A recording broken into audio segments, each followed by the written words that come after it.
ദൈവത്തിൻ്റെ പരിശുദ്ധമായ നാമത്തിന് സ്തോത്രം ചെയ്യുകയും സ്തുതിക്കുകയും ചെയ്യുന്നു. കർത്താവിനാൽ അനുഗ്രഹീതരായ ദൈവമക്കളെ, സന്തോഷത്തോടെ കർത്താവിൻ്റെ തിരുസന്നിധിയിൽ ഒരിക്കൽ കൂടി ദൈവത്തിൻ്റെ വചനം പങ്കുവയ്ക്കുവാൻ സ്വർഗമൊരുക്കുന്ന സന്തോഷ സമയത്തിനായി ദൈവത്തെ വാഴ്ത്തുകയും സ്തുതിക്കുകയും മഹത്വപ്പെടുത്തുകയും ചെയ്തുകൊണ്ട് ദൈവദിന കേൾവിക്ക് വേണ്ടി മനസ്സ് വയ്ക്കുന്ന എല്ലാ പ്രിയപ്പെട്ടവർക്കും എൻ്റെ വിനീതമായ സ്നേഹവന്ദനങ്ങൾ അറിയിച്ചുകൊണ്ട് കർത്താവിൻ്റെ തിരുപാദപീഠത്തിലിരിക്കുമ്പോൾ സ്വർഗസ്ഥനായ ദൈവം നമ്മുടെ മനസ്സിൻ്റെ ഉറപ്പിനും ക്രിസ്തീയ ജീവിതത്തിൻ്റെ ധന്യതയ്ക്കും വീഴാതെ വണ്ണം മുന്നോട്ട് പോകേണ്ടതിന് പാതയ്ക്ക് പ്രകാശം പോലെ പ്രകാശിപ്പിച്ചു തരുന്ന അനുഗ്രഹീതമായിരിക്കുന്ന ദൈവിക വചനത്തിൻ്റെ ആ സ്നേഹപ്രകാശനത്തിനായി ദൈവത്തെ വാഴ്ത്തി സ്തുതിച്ച് മഹത്വപ്പെടുത്തിക്കൊണ്ട് ഇന്ന് വളരെ വളരെ പരിചിതമായിരിക്കുന്നൊരു വേദഭാഗം ഒരിക്കൽ കൂടി പങ്കുവയ്ക്കാൻ അമിതമായ ആത്മപ്രേരണ എൻ്റെ അകത്ത് വ്യാപരിക്കുന്നത് കൊണ്ട് ദൈവമക്കൾക്ക് വേണ്ടി ഈ പരിചിതവാക്യം ഒരിക്കൽ കൂടി വായിച്ച്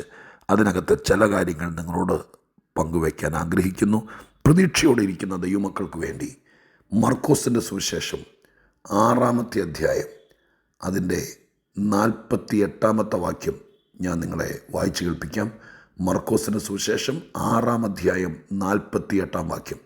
കാറ്റ് പ്രതികൂലം ആകൊണ്ട് അവർ തണ്ടു വലിച്ച് വലയുന്നത് അവൻ കണ്ടു. ഏകദേശം രാത്രി 4-ാം യാമത്തിൽ കടലിന്മേ നടന്ന് അവരുടെ അടുക്കൽ ചെന്ന് അവരെ കടന്നു പോകുവാൻ ഭാവിച്ചു. ഈ സംഭവം നമുക്ക് വളരെ പരിചിതമാണ്. കർത്താവും തൻ്റെ ശിഷ്യന്മാരും അനവധി പ്രാവശ്യം കടൽ യാത്ര ചെയ്തിട്ടുണ്ട്. അന്നത്തെ യാത്രയ്ക്ക് ഏറ്റവും പ്രധാനപ്പെട്ടതും ഏകവുമായ മാർഗം ഈ പടക് കയറി അക്കരയ്ക്കും ഇക്കരയ്ക്കും പോകുക എന്നുള്ളതായിരുന്നു. ഗലീല നാട്ടിൽ അതല്ലാതെ മറ്റൊരു മാർഗം യാത്രയ്ക്ക് വേണ്ടി പ്രത്യേകിച്ച് നമ്മൾ വേദപുസ്തകത്തിൽ നിന്ന് മനസ്സിലാക്കാൻ കഴിയുന്നുമില്ല. എന്നും യാത്രകൾ മാത്രമായിരുന്ന കർത്താവും തൻ്റെ അരിമശിഷ്യന്മാർക്കും അനവധി പ്രാവശ്യം ഈ മാധ്യമം ഉപയോഗിച്ച് യാത്രയ്ക്ക് വിധേയപ്പെടേണ്ടി വന്നിട്ടുമുണ്ട്. അതുകൊണ്ട് തന്നെ കടലിൽ വെച്ച് പല അത്ഭുതങ്ങൾ പലവട്ടം തൻ്റെ ശിഷ്യന്മാർക്ക് മുമ്പിൽ കർത്താവിന് കാഴ്ചവെക്കേണ്ടി വന്നിട്ടുണ്ട്. എന്താണെങ്കിലും കർത്താവ് കരയിലാണെങ്കിലും കടലിലാണെങ്കിലും മലയിലാണെങ്കിലും സമഭൂമിയിലാണെങ്കിലും എവിടാണെങ്കിലും അവിടെ എല്ലാം കർത്താവുണ്ടെങ്കിൽ അത്ഭുതങ്ങൾ സംഭവിച്ചിട്ടുണ്ട്. ഇവിടെ ഒരിക്കൽ കർത്താവായ യേശുക്രിസ്തു തൻ്റെ അരിമശിഷ്യന്മാരെ ധൃതി പിടിച്ച് നിർബന്ധിച്ച് അക്കരയ്ക്ക് പോകാൻ വേണ്ടി പടകേറ്റി വിടുന്ന സംഭവം നമുക്ക് ഈ സുവിശേഷ ഭാഗങ്ങളിൽ കാണാൻ കഴിയുന്നു.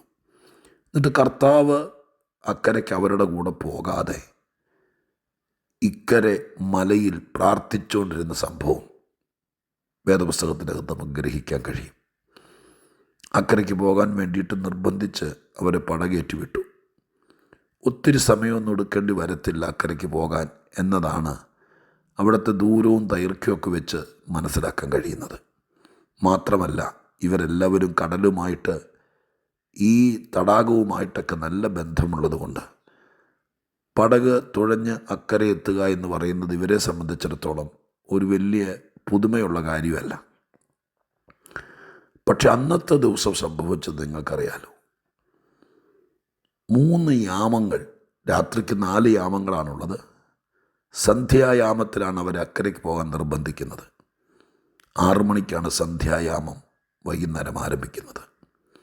ആ സമയം മുതൽ അവർ തുഴഞ്ഞ് അക്കരയ്ക്ക് പോകാൻ നോക്കിയിട്ടും കൂറ്റാക്കൂറ്റിരുട്ടിനകത്ത് തുഴഞ്ഞിട്ടും തീരുന്നില്ല, അക്കരെ എത്തുന്നില്ല. ഇതൊരു ജീവിത യാഥാർത്ഥ്യം പോലെ പലപ്പോഴും എനിക്ക് തോന്നിയിട്ടുണ്ട്. ഇന്ന് ഇത് കേൾക്കുമ്പോൾ എത്ര തുഴഞ്ഞിട്ടും മറുകര കയറാത്ത പടക് പോലെ, എത്ര ശ്രമിച്ചിട്ടും ഒരു കര പറ്റാത്ത ആരെങ്കിലും ഇന്ന് ഇത് കേൾക്കുന്നവരുണ്ടോ? ഉണ്ടാകും. അല്ലെങ്കിൽ ഈ ഭാഗമൊക്കെ മനപ്പാടമാണ് നമുക്ക്.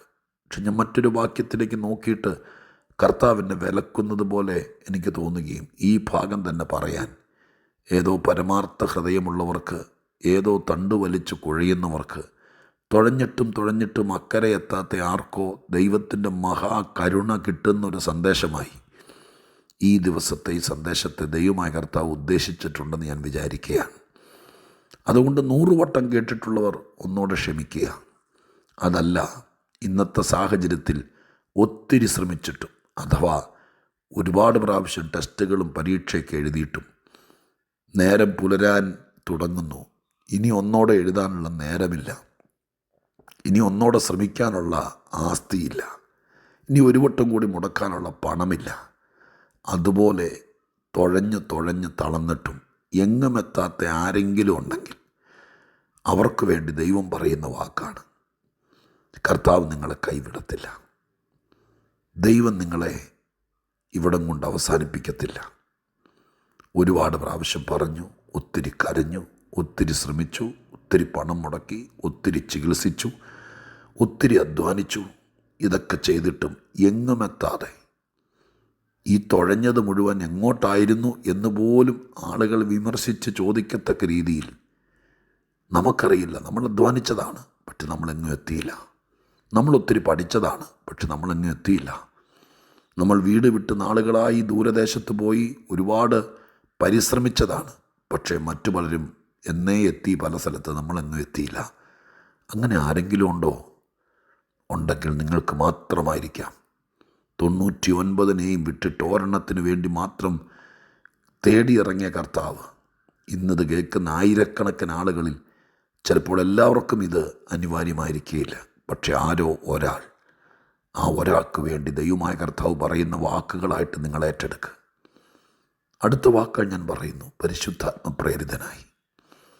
3 യാമങ്ങൾ കഴിഞ്ഞു. 4-ാം യാമം കഴിഞ്ഞാൽ പിന്നെ യാമമില്ല. 4-ാം യാമം കഴിഞ്ഞാൽ നേരം പുലർന്നു. നേരം പുലരുമ്പോഴേക്കും ആളുകളെ തിരിച്ചറിയാൻ കഴിയും, ഇല്ലേ? ഇപ്പോൾ രാത്രി യേശുക്രിസ്തു അടുത്ത് വന്നിട്ട് പോലും 4-ാം യാമത്തിൽ അവർക്ക് ആളെ പിടികിട്ടിയില്ല. ഭൂതമാണെന്ന് ധരിച്ചു. എപ്പോഴും കാണുന്ന 3.5 കൊല്ലമായിട്ട് എപ്പോഴും കണ്ടുകൊണ്ടിരിക്കുന്ന ആളെ ഈ 4-ാം യാമത്തിൽ കണ്ടിട്ട് തിരിച്ചറിയാൻ പറ്റിയില്ല. കുറച്ചുകൂടെ കഴിഞ്ഞാൽ ആളെ തിരിച്ചറിയാം. അപ്പോൾ ഈ കടലിൽ അനേക പടകുകൾ വരുമെന്നാണ് വേദവ്യാഖ്യാതാക്കളുടെ അഭിപ്രായം. ഈ വരുന്ന പടകുകാർക്കെല്ലാവർക്കും ഇവരെ അറിയാം. ഈ പടക് തുഴയുന്ന 12 പേരെ അറിയാം. അവർ ഈ കടലിൽ കിടന്ന് കളിച്ചു വളർന്നവരല്ലേ. അപ്പോൾ ഇവരെ അറിയാം. നേരം വെളുത്തു, ആളെ തിരിച്ചറിയുന്ന ഒരു സമയത്തേക്ക് എത്തിയാൽ ഈ വരുന്ന പടകുകാരെല്ലാം ഇവർ കിടന്ന് കുഴയുന്നത് കണ്ടാൽ, ഇവർ വലയുന്നത് കണ്ടാൽ, ഇവരിങ്ങനെ കിടന്ന് തണ്ട് വലിച്ച് വേർക്കുന്നത് കണ്ടാൽ ഒരു സാധ്യതയുണ്ട്. ഞാനത് പറയാം. ആ കാണുന്ന പടകുകാരെല്ലാവരും പറയും, അയ്യോ പണ്ട് എന്ത് ഡീസൻ്റായിട്ട് ജീവിച്ച് തുഴഞ്ഞ് അക്കരെ ഇക്കരെ പോയിക്കൊണ്ടിരുന്നവരാ. ഇപ്പോൾ ഒരു പുതിയ മാർഗത്തിൽ കൂടി പടകൊക്കെ മാറ്റി ഇപ്പോൾ പ്രാർത്ഥനയും പ്രസംഗവും മാത്രമായിട്ട് തുടങ്ങിയതിന് ശേഷം കിടന്ന് വലയുന്ന കണ്ടോ, കിടന്ന് ഇഴയുന്ന കണ്ടോ, എങ്ങും എത്തിയില്ല. കാരണം ഇവർക്ക് മാത്രമാണല്ലോ, കടലിൻ്റെ പ്രശ്നമല്ല, ഇവർക്ക് മാത്രമാണല്ലോ അവിടെ തുഴഞ്ഞിട്ട് എത്താൻ പറ്റാതിരിക്കുന്നത്. ബാക്കി പടകുകാർക്ക് ആ പ്രശ്നം ഉണ്ടെന്ന് എനിക്ക് തോന്നുന്നില്ല. അപ്പം നേരം വെളുത്ത് ആളുകളെ തിരിച്ചറിയാൻ തുടങ്ങിയാൽ ആളുകൾ വിമർശിക്കും, കളിയാക്കും. 12 പേരുണ്ടായിട്ടും എങ്ങും എത്തിയില്ലേ, 12 പേരുണ്ടായിട്ടും ഒന്നും നടന്നില്ലേ എന്ന് ചോദിക്കാൻ സാധ്യതയില്ലേ? ആ സാധ്യത തെളിഞ്ഞു വരിക.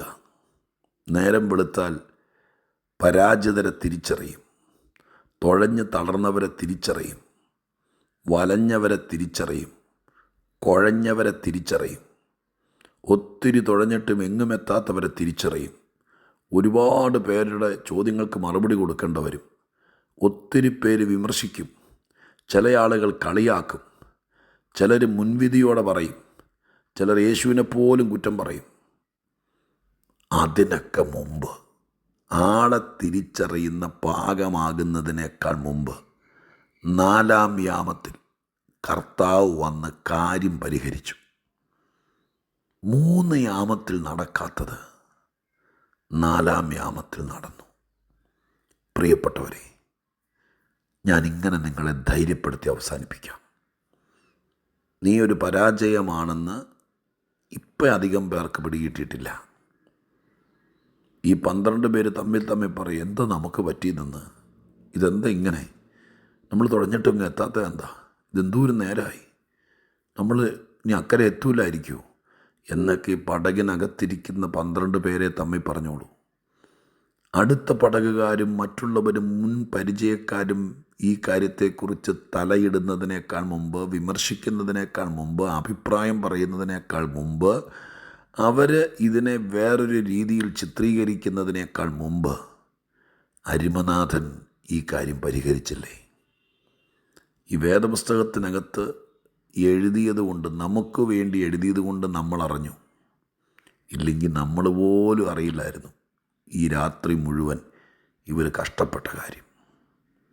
പ്രിയപ്പെട്ടവരെ, മറ്റു പലരും അറിയുന്നതിനേക്കാൾ മുമ്പ്, അവർ ഇത് കാണുന്നതിനേക്കാൾ മുമ്പ്, പുറത്തുള്ളവരുടെ ഇടയിലേക്ക് ഇത് സ്പ്രെഡാകുന്നതിനേക്കാൾ മുമ്പ് കർത്താവ് ഈ കാര്യം കൈകാര്യം ചെയ്തു. ഇത് ഇന്ന് അത്രയേ പറയാനുള്ളൂ.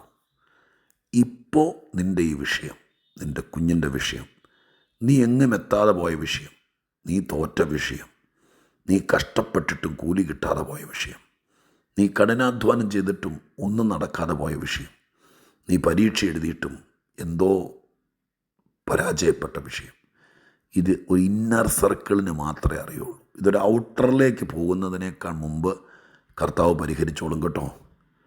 അതങ്ങനെ അങ്ങ് വിശ്വസിക്കുക, അതിനായിട്ട് ഏറ്റെടുക്കുക. ബാക്കി ഈ വചനത്തിൻ്റെ പുറകിൽ പ്രവർത്തിക്കുന്ന കർത്താവ് നിങ്ങൾക്ക് ചെയ്തു തരട്ടെ. ഞാൻ പ്രാർത്ഥിക്കാം. പരിശുദ്ധ ദൈവമേ, ഞങ്ങളുടെ സ്വർഗീയ പിതാവേ, അങ്ങയുടെ കരുതലിനും കാവലിനുമായി സ്തോത്രം. നാഥ, ആരൊക്കെയോ ഏതൊക്കെയോ വിഷയത്തിൽ ഒരുപാട് പരിശ്രമിച്ചിട്ടും ഒന്നുമാകട്ടില്ല. പണം മുടക്കി പരിശ്രമങ്ങൾ നടത്തി. അതിന്ന് ഉള്ളിലെ ചില ആളുകൾ മാത്രം, 10-12 പേര് മാത്രമേ തമ്മിൽ അറിഞ്ഞിട്ടുള്ളൂ. പുറത്തേക്ക് ആരും അറിഞ്ഞിട്ടില്ല. ഞങ്ങളിന്ന് ദൈവത്തോട് പ്രാർത്ഥിക്കുന്നു.